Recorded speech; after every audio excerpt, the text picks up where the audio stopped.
হিন্দুদের বেদে লেখা আছে আমসন্তা সরতি শতপতি মারমেঘে সুন্দরম মঙ্গলম নরসংসা আপদসং ভবিষ্যতে মনংসে বেশদানিব বাসুদেবঙ্গরঙ্গীতি পুণ্যগঙ্গানি নিষ্পর্শ পৃথিবীর জমিনে।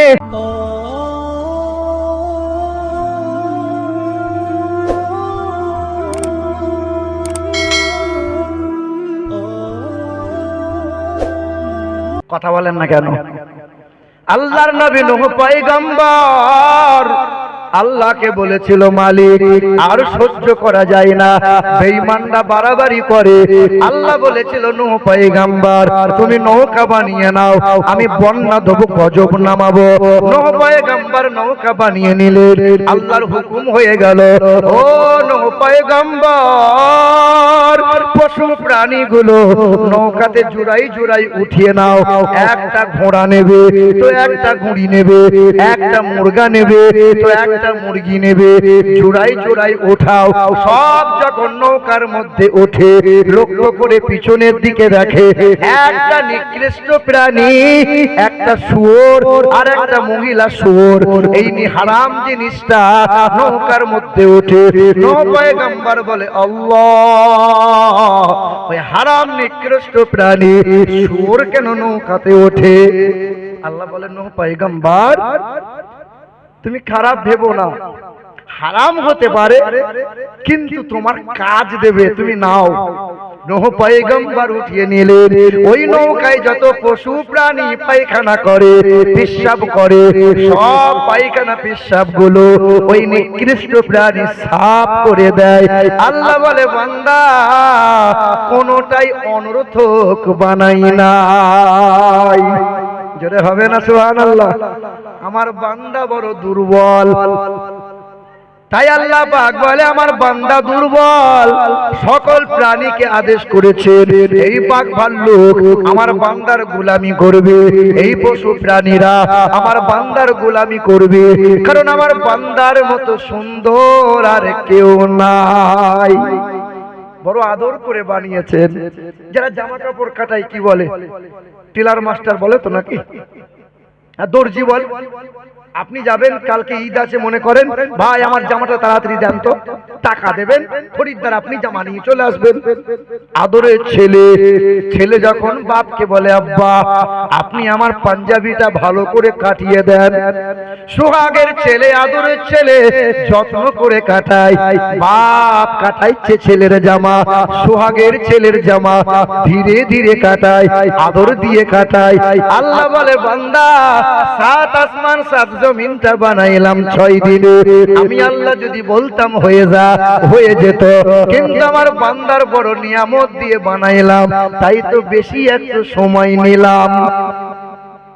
ও মুসলমান, এবার বলেন তো বাপ, আল্লাহ পাক মানুষকে বড় সুন্দর করে বানাইছে, সবচেয়ে সুন্দর এই পুরুষকে দিয়েছে না মহিলাদেরকে দিয়েছে? কথা বলে না কেন? এই সবচেয়ে সুন্দর আল্লাহ পুরুষকে দিয়েছে না মহিলাদেরকে দিয়েছে? আমরা সবাই সুন্দর, কিন্তু অধিক সুন্দর পুরুষ না নারী? নারী। মহিলাকে গাল পালিশ লাগাতে হয়, ঠোঁট পালিশ দিতে হয়, ওকে গহনা পরতে হয়, তারপরে সৌন্দর্যতা ফুটে ওঠে। আরে সৌন্দর্যতা পুরুষকে আল্লাহ দিয়েছে বেশি। হ্যাঁ, তবে হ্যাঁ, পুরুষের চাইতে মর্যাদা হলো মহিলাদের বেশি। হাসরের কঠিন ময়দানে আমার আল্লাহ পাক যদি জিজ্ঞাসা করে, হে আমার বান্দারা বলো দেখি, নবীর মহব্বতে ইসলামের জন্য সর্বপ্রথমে জীবন কে দিয়েছে বলো? হাসরের ময়দানে সেই দিন কোন পুরুষ হাত তুলতে পারবে না, একজন মহিলা হাত তুলে দেবে, তার নাম হলো হযরতে সুমাইয়া। হাসরের কঠিন ময়দানে আল্লাহ পাক যদি জিজ্ঞাসা করে, ও আমার বান্দারা, ইসলামের জন্য নবীজির মহব্বতে ধন দৌলত সবচেয়ে বেশি কে দান করেছে বলো? কোন পুরুষ হাত তুলতে পারবে না, একজন মহিলা হাত তুলে দেবে, তিনি হলেন হাসান হোসাইনের নানি জান আম্মা জান খাদিজাতুল কুবরা। নবী আমার বলেন, যেই ঘরে কন্যা হয় রহমতের ফেরেশতা আনাগোনা শুরু হয়, যেই ঘরে কন্যা হয় রহমত আর বরকতে আল্লাহ মালামাল করে দেয়। যেই ঘরে কন্যা সন্তান হয়, বাপ মা যদি কন্যাটাকে আদবওয়ালা বানায়, পর্দাশীলা বানায়, কোরআনে হাদিসের তালিম দেয়, আর পরহেজগার ছেলের সাথে যদি বিয়ে দেয়, আমি নবী বলি, যার জয়টা কন্যা তার বাপ মা পাবে তয়টা জান্নাত। কিছুদিন আগে আপনাদের এলাকার একটা গ্রামে জালসাতে যেই বলেছি যার জয়টা মহিলা তার তয়টা জান্নাত, একটা বাপ বলছে আমার 12টা ছেলে গো, আর কিছুই নাই, কিচ্ছু নাই, 10টা 12টা ছেলে থাকুক না কেন, এই অফার নাই। মহিলাদের যে অফার রাসূলুল্লাহ দিয়েছে, বাপ তাহলে সবচেয়ে সুন্দর বানিয়েছেন কাদেরকে? মানুষকে বানিয়েছেন। হ্যাঁ, এবার শুনে রেখে দেন, সুন্দরের চাইতেও সুন্দর যিনি, সব দিক দিয়ে আযীম যিনি, বলেন তো ওই ব্যক্তিটার নাম কি? কথা বলেন না কেন? বছরে বছরে ওয়াজ হচ্ছে গো, তাবর তাবর হুজুররা সব আসছে, 25,000 30,000, যেমন হুজুর তেমন টাকা। সুন্দরের চাইতেও সুন্দর যিনি, আমার আপনার প্যারা নবী হাবিবে কিবরিয়া জনাবে মুহাম্মদুর রাসূলুল্লাহ সাল্লাল্লাহু আলাইহি ওয়াসাল্লাম।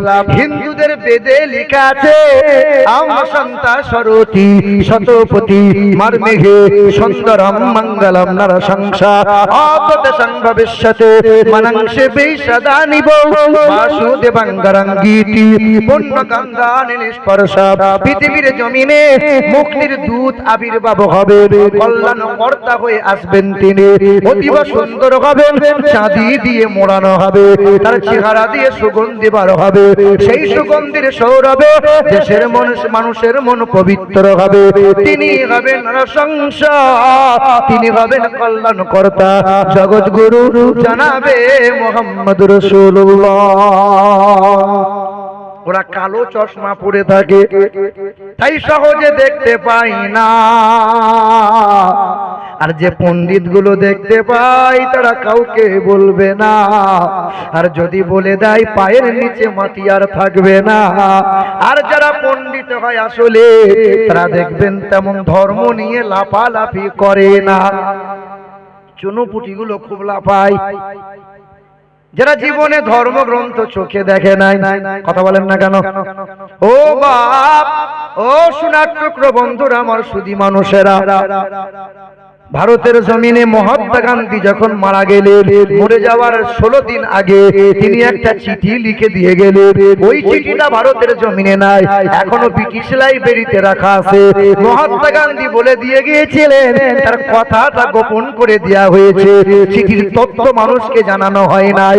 মহাত্মা গান্ধী বলে দিয়েছিলেন, আমার জানা মতে পশ্চিম আকাশে এক আলোর আবির্ভাব হবে, তিনি অতীব সুন্দর হবে।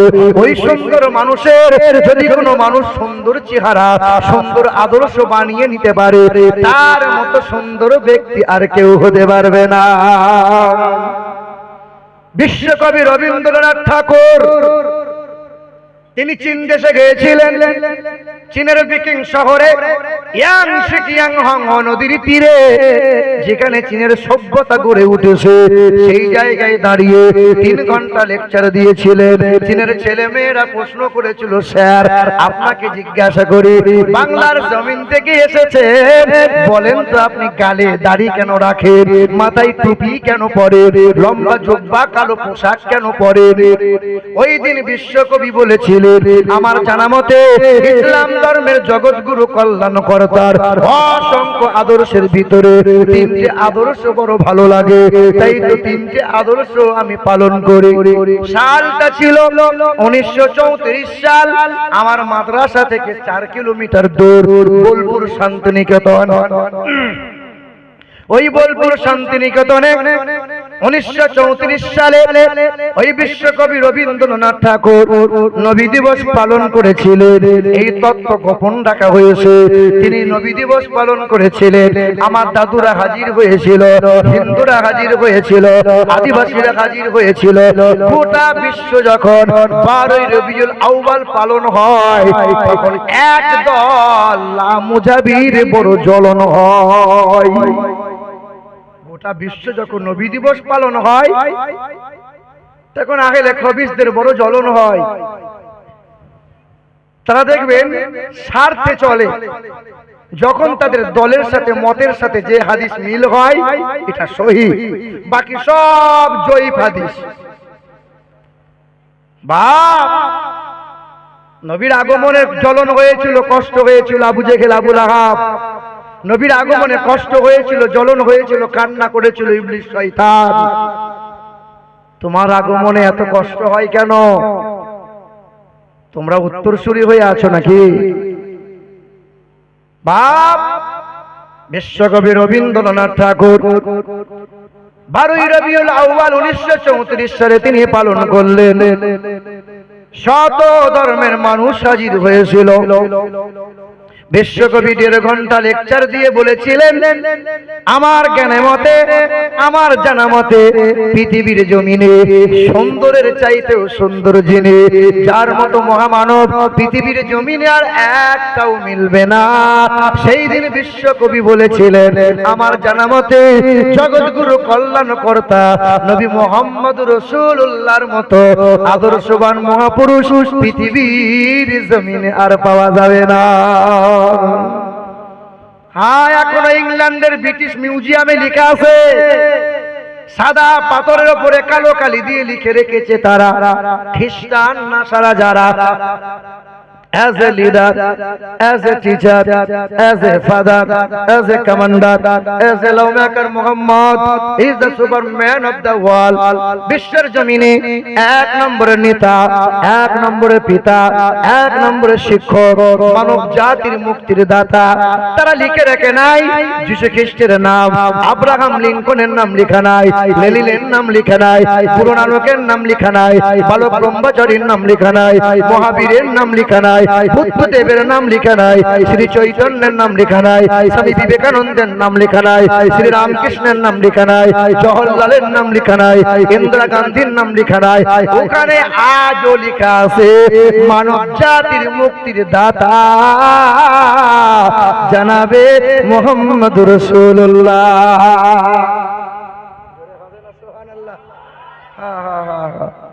আল্লাহ পাক বলে, বান্দা ওয়া ইন্নাকা লাআলা খুলুকিন আযীম। কুরআনেতে পারা নম্বর 29, সূরার নাম সূরা কালাম, পৃষ্ঠা নম্বর 3, লাইন নম্বর 14, আয়াত নম্বর 4।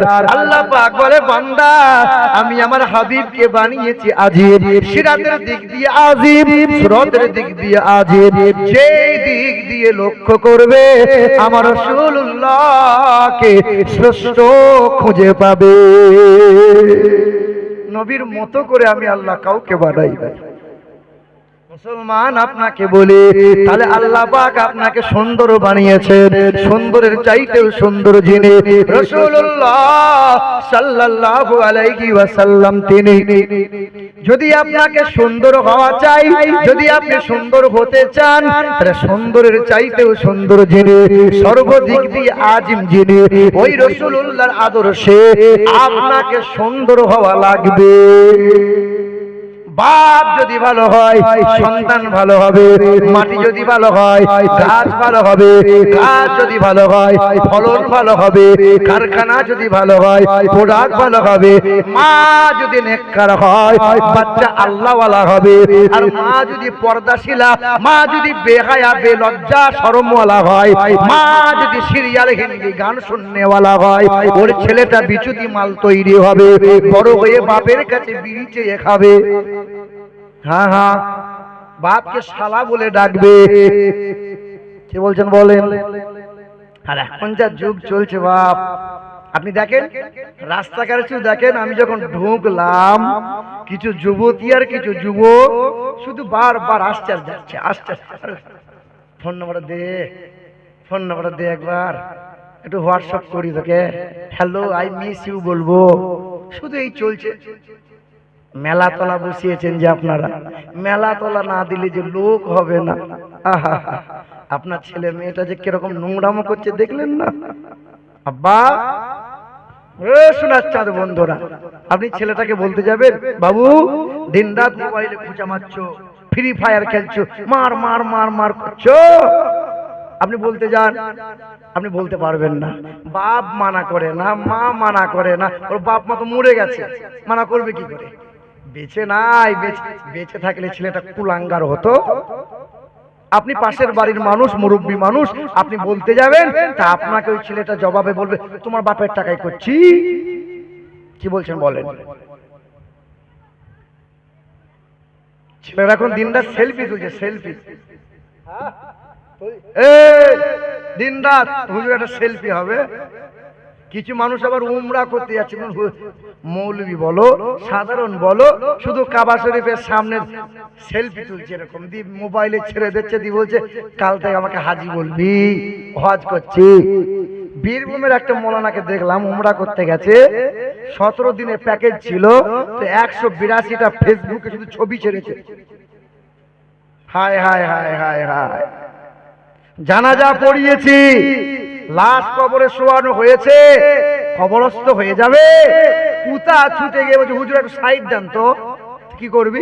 তো ও কবরে মাথায় উপর হয়ে শুয়ে পড়লো, তাদের সাথে সেলফি নেবো, একটা আরে সেলফি নেবো, তোকে মারার লোক নাই রে। হ্যাঁ এ যুবক, তোমার জন্য ছোট একটা গজল বানিয়েছে, শোনো। ঘর থেকে আজ শুরু কইরা মসজিদেতে আসে, খাবার টেবিল গোসল খানা বাদ নাই কোনোটাতে, কি খাইলো আর কি পড়িলো এটাও তোলে সেলফি, আর ফেসবুকেতে আপলোড দিয়া লাগাই শুধু ভেলকি। ঘর থেকে আজ শুরু কইরা মসজিদেতে আসে, আরে খাবার টেবিল গোসল খানা বাদ নাই কোনোটাতে, কি খাইলো আর কি পড়িলো এটাও তোলে সেলফি, আরে ফেসবুকেতে আপলোড দিয়া লাগাই শুধু বেলকি। মায়ের সাথে বোনের সাথে গলা গলি সেলফি, আরে গার্লফ্রেন্ড থাকলে কথাই তো নাই, না তুললে আর হয় কি? কি বলছো?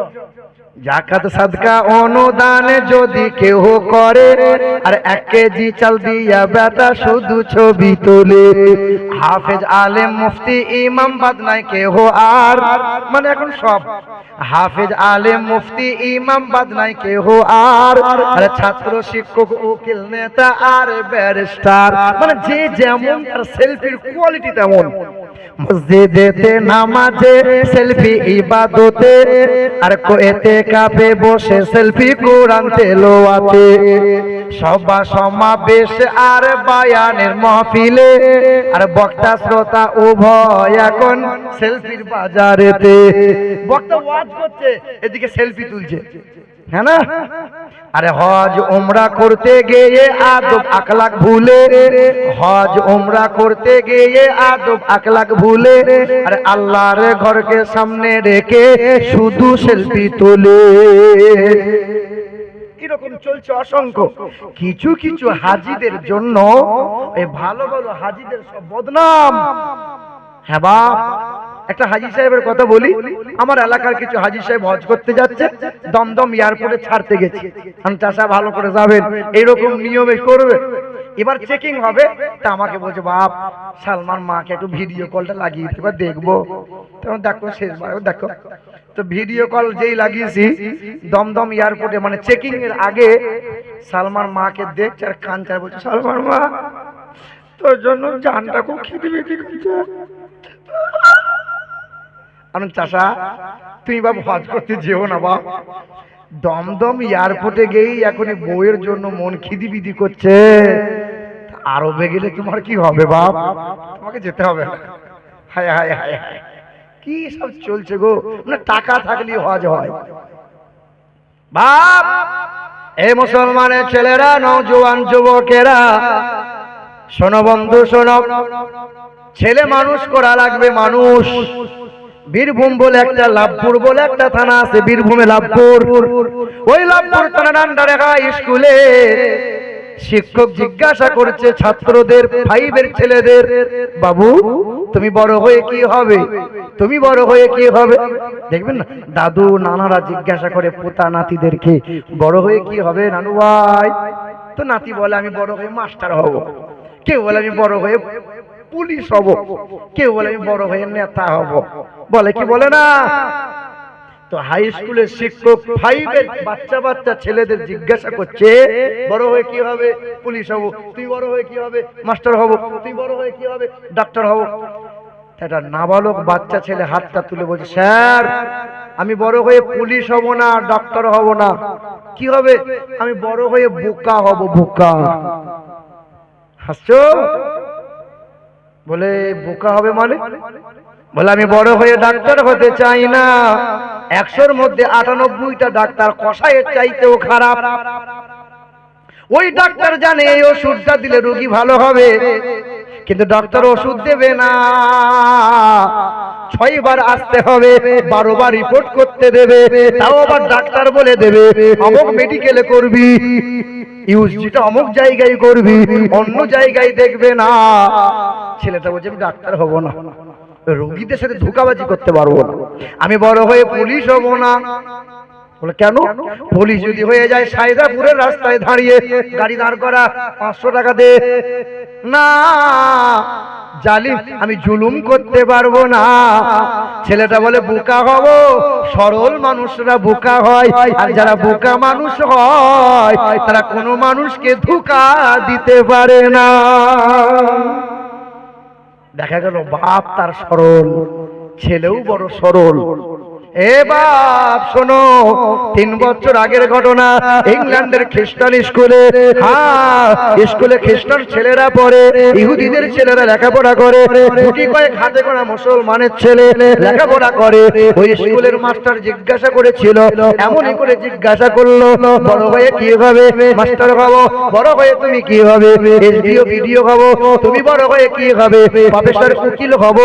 সবাই নিজ নিজ তামান্না প্রকাশ করেছিল। মুসলমানের ছেলে 11 বছর বয়স হাত তুলে বলেছিল, স্যার আমি ডাক্তার মাস্টার হতে চাই না, আমি পুলিশ প্রফেসর হতে চাই না, আমি বড় হয়ে সাহাবী হতে চাই। কি হতে চাই? সাহাবী হতে চাই। তো খ্রিস্টান মাস্টার বলে সাহাবী আবার কোন ডিগ্রি? বলে আমার আব্বা জানে। সকাল হয়ে গেল, স্কুল শিক্ষকরা বাবার কাছে হাজির হলো। আপনার ছেলের বড় মেধা, বড় স্মরণ শক্তি, তবে আপনার ছেলে বড় আজব একটা কথা বলেছে, বড় হয়ে মাস্টার ডাক্তার হবে না, বড় হয়ে সাহাবী হতে চাই। সাহাবীটা কোন ডিগ্রি বুঝান? বাপ খুশিতে কান্না করে, বাপ কাঁদে আর বলে আমার কপাল বড় খুশনসিব, আমার নসিব বড় ভালো, আমি বাপ বলে ধন্য মনে করি। সাহাবাদের দরজা বন্ধ হয়ে গেছে, আর কেউ সাহাবী হতে পারবে না, কিন্তু আমার ছেলেটা সাহাবী হতে চাই। আমি বাপ বলে খুশি, আমি বাপ বলে গর্বিত, ধন্য মনে করি। সাহাবী কারা জানো? নবীর পরে যাদের মর্তবা। সাহাবী কারা জানো? রাদিয়াল্লাহু আনহুম ওয়া রাদওয়ান, আল্লাহ পাক যাদের প্রতি রাজি আছেন। ওয়া আদালাহুম জান্নাতিন তাজরি তাহতাল আনহার, আল্লাহ যাদেরকে জান্নাতের সুসংবাদ দিয়েছেন। ওয়া ইযা কিলা লাহুম আমিনু কামা আমানান নাস। সাহাবী হলো তারা যাদের মতো ঈমান যদি কোনো মানুষ নিয়ে আসতে পারে, তাদের মতো মহব্বত যদি কোনো মানুষ নবীকে করতে পারে, ইহকালে কামিয়াব হয়ে যাবে, পরকালে হাসতে হাসতে জান্নাতি হবে। মাস্টার জিজ্ঞাসা করে, এর নাম সাহাবী? হায় হায়, তো ছেলে আপনার সাহাবী হলো, এইরকম ভাবনা আসলো কেমনে? বাপ তখন বলে আমার ঘরে মোবাইল আছে, ছেলেদের সামনে মোবাইলে খোঁচা মারি না, রাত দিন সকাল সন্ধ্যা কখনো আমার ছেলে মোবাইল খোঁচা মারে না। হ্যাঁ নওজোয়ান যুবক ছেলেরা, এ তরুণেরা, তোমাদেরকে বলি মোবাইলের নেশা কম করো। রাতের বেলায় মোবাইল দেখে দেখে রাতের ঘুম হারাম করে হারাম কাজ করিও না, কাবিরা গুনায় পড়ে যেও না। এই তোমার মোবাইলে বাংলায় কোরআন আছে, কানজুল ঈমান আছে, ভালো ভালো কোরআনের অ্যাপস আছে, ভালো ভালো তাফসীর আছে, সূরা কালাম গুলো এসে গেছে। এ নওজোয়ান যুবকেরা, এক সময় করে আল্লাহর কালাম মুখস্থ করে